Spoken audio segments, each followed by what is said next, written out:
आशा करता हूं आप सभी लोग बहुत अच्छे होंगे। तो आप सभी स्टूडेंट्स की डिमांड पे फाइनली आज हम लोग बात करने जा रहे हैं बीएड और डीएलएड में से कौन सा बेहतर। तो ये जब भी हम बीएड की क्लासेस लेते हैं तब उसमें स्टूडेंट्स के ये क्वेरीज रहती है कि सर डीएलएड बेहतर है या बीएड बेहतर है। साथ ही साथ जो बच्चे जो स्टूडेंट्स ग्रेजुएशन में हैं, जो फाइनल ईयर में हैं, उनके दिमाग में भी एक चीज़ चलती रहती है कि बीएड करना चाहिए या डीएलएड या बीटीसी जिसका पुराना नाम है वो करना चाहिए। तो फाइनली इस वीडियो में हम लोग आपको मैं एक क्विक प्रीव्यू दिखा दूं। इसमें हम सभी टॉपिक्स पर डिस्कस करेंगे कि किन किन मायनों में कौन सा बेहतर है और किस में आपको जाना चाहिए, वो तो आपको डिसाइड करना है। तो चलिए हम बहुत ही कम समय में इस वीडियो को कवर करेंगे। चलिए स्टार्ट करते हैं। यहाँ पे पहले मैं आपको बताना चाहूंगा स्टार्ट करने से पहले, बीएड जिसका फुल फॉर्म है बैचलर इन एजुकेशन, और डीएलएड डीएलएड जिसका पुराना नाम है बीटीसी, बीटीसी का फुल फॉर्म होता था बेसिक ट्रेनिंग सर्टिफिकेट, और डिप्लोमा और डीएलएड का फुल फॉर्म जो है diploma in elementary education. Diploma in elementary education का मतलब प्राथमिक शिक्षा में डिप्लोमा। अब यहाँ पे एक चीज आप ध्यान दीजिएगा, ये डिग्री है और ये डिप्लोमा है, और दोनों की ड्यूरेशन जो है 2 साल की है। तो एक चीज आप ये ध्यान रखेंगे।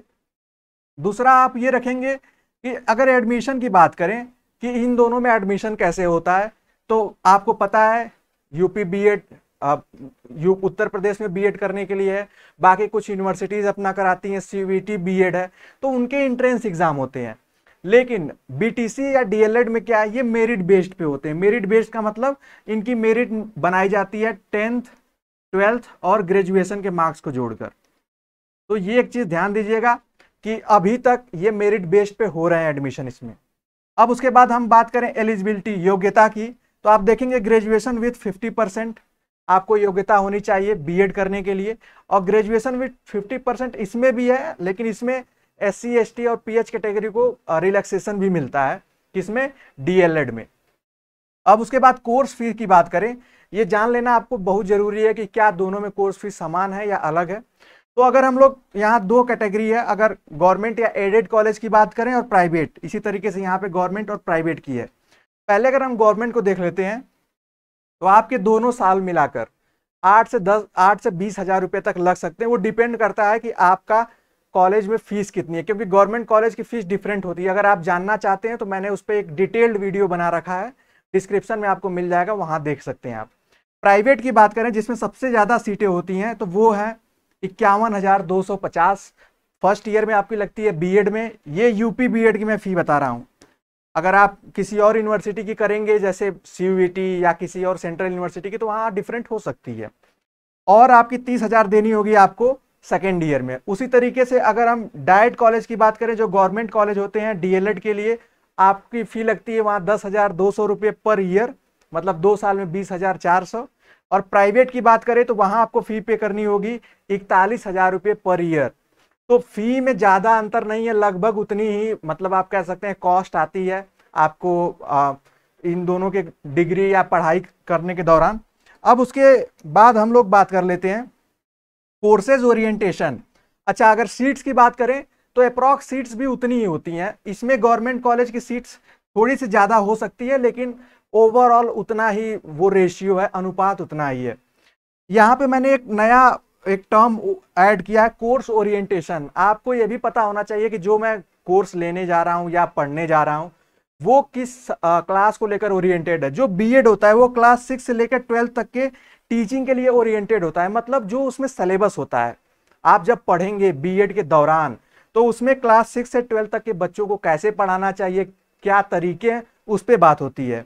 और वहीं क्लास 1 से लेकर 5 तक की बात होती है डीएलएड में। डीएलएड जो है वो प्राइमरी एजुकेशन को लेकर फोकस्ड होता है कि छोटे बच्चों को कैसे पढ़ाना चाहिए, उन्हें कैसे समझ में आए, इन चीजों को लेकर। तो ये आप लोगों को जान लेना जरूरी है।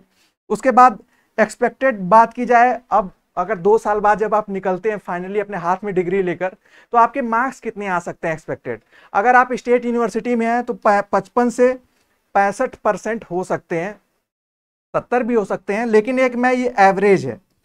वहीं अगर देखा जाए डीएलएड की बात किया जाए, बीटीसी की बात किया जाए, तो वहां पे आपको एवरेज 80 से 92% मिलते हैं फाइनल ईयर में।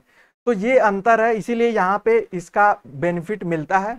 आपको बता दें कहीं कहीं पे बीएड जो है अभी भी ईयरली है और सेमेस्टर चलता है, और जो यहाँ पे डीएलएड है ये सेमेस्टर ही है, ठीक है, 4 सेमेस्टर होते हैं, 2 साल में 4 सेमेस्टर। और यहाँ कहीं कहीं पे कुछ कुछ कॉलेज और यूनिवर्सिटीज में अभी भी ईयरली है, तो 2 साल में 2 ही परीक्षाएं होती हैं। और अगर जहाँ सेमेस्टर है, मैक्सिमम जगह सेमेस्टर है, आने वाले समय में सब में सेमेस्टर हो जाएगा। तो ये बात रही इस स्लाइड की। अब हम लोग इंपॉर्टेंट बात कर लेते हैं अपने नेक्स्ट स्लाइड की। यहाँ पे आप देख सकते हैं जॉब अपॉर्चुनिटी, जो जॉब के अवसर हैं, नौकरी के अवसर हैं, किसमें सबसे ज्यादा हैं। ये सबसे इंपॉर्टेंट क्वेश्चन होता है आपके दिमाग में।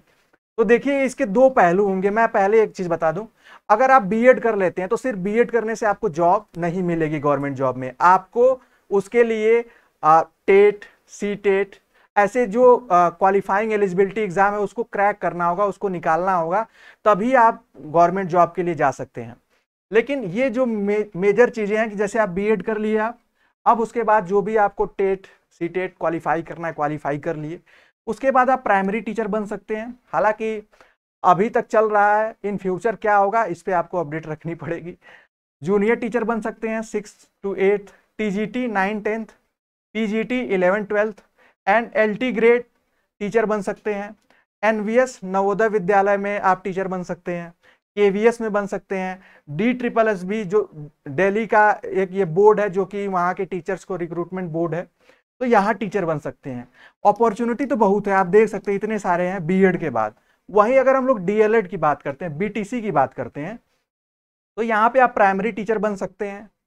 आप सभी लोग जानते हैं जैसा कि ओरिएंटेड भी था ये, अभी जूनियर टीचर में भी लिया जा रहा है, ठीक है। तो जूनियर मतलब क्लास 6 से 8 तक, और केवीएस में भी पीआरटी का मतलब प्राइमरी टीचर के लिए भी आप एलिजिबल होते हैं डीएलएड करने के बाद। अब उसके बाद एक आपके दिमाग में और क्वेश्चन होता है कि सर जो नंबर ऑफ वैकेंसी है, ये आप सभी लोग जानते हैं कि हमने बताने का तो ये बता दिया कि इतने जॉब प्रोस्पेक्टस हैं। आपको बता दें इनके अलावा भी कई जगहों पे ऑफिसर रैंक पे भी बीएड के स्टूडेंट्स की रिक्वायरमेंट होती है, या आप अप्लाई कर सकते हैं, लेकिन वो पोस्ट बहुत कम है। देखिए नंबर ऑफ वैकेंसी इनमें आती बहुत कम है।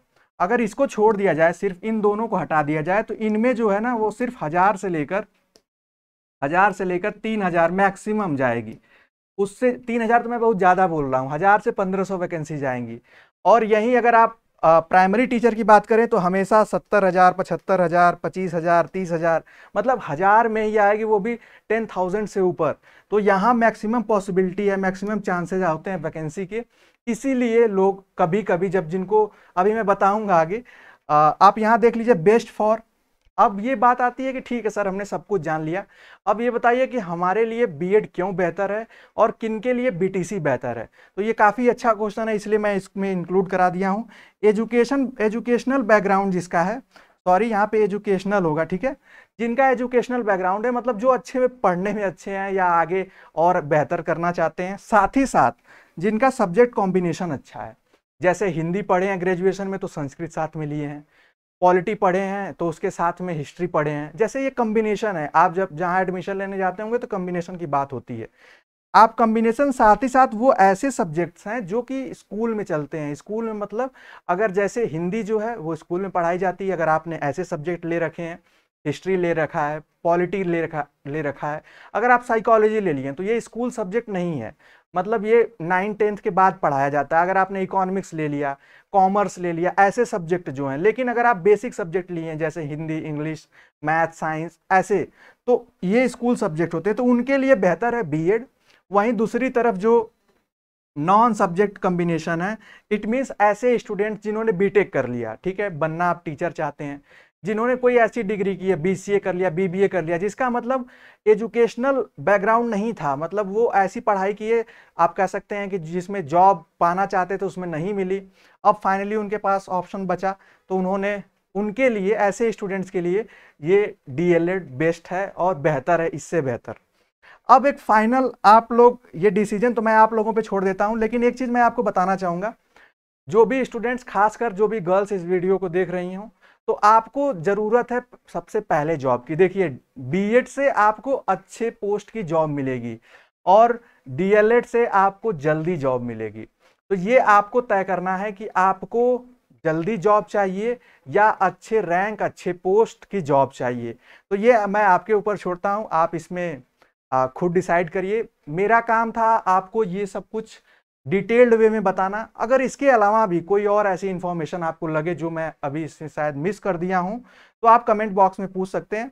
मैंने पूरी कोशिश की है आपको बीएड और डीएलएड के बीच के अंतर को समझाने में और उनके समानताओं को समझाने में।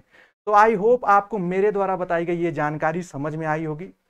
और तो ऐसे ही और अपडेट के लिए आप हमारे चैनल पे बने रहेंगे, तो आगे हम और भी, चाहे जैसे बीएड की बात हो, एजुकेशन बैकग्राउंड की जितने भी चीज़ों की बात है, उनकी अपडेट हो गई, क्लासेस हो गई, वो चैनल पे आती रहती हैं। तो आज के लिए सिर्फ इतना ही, मिलते हैं फिर नेक्स्ट क्लास और वीडियो में, तब तक के लिए bye bye and take care.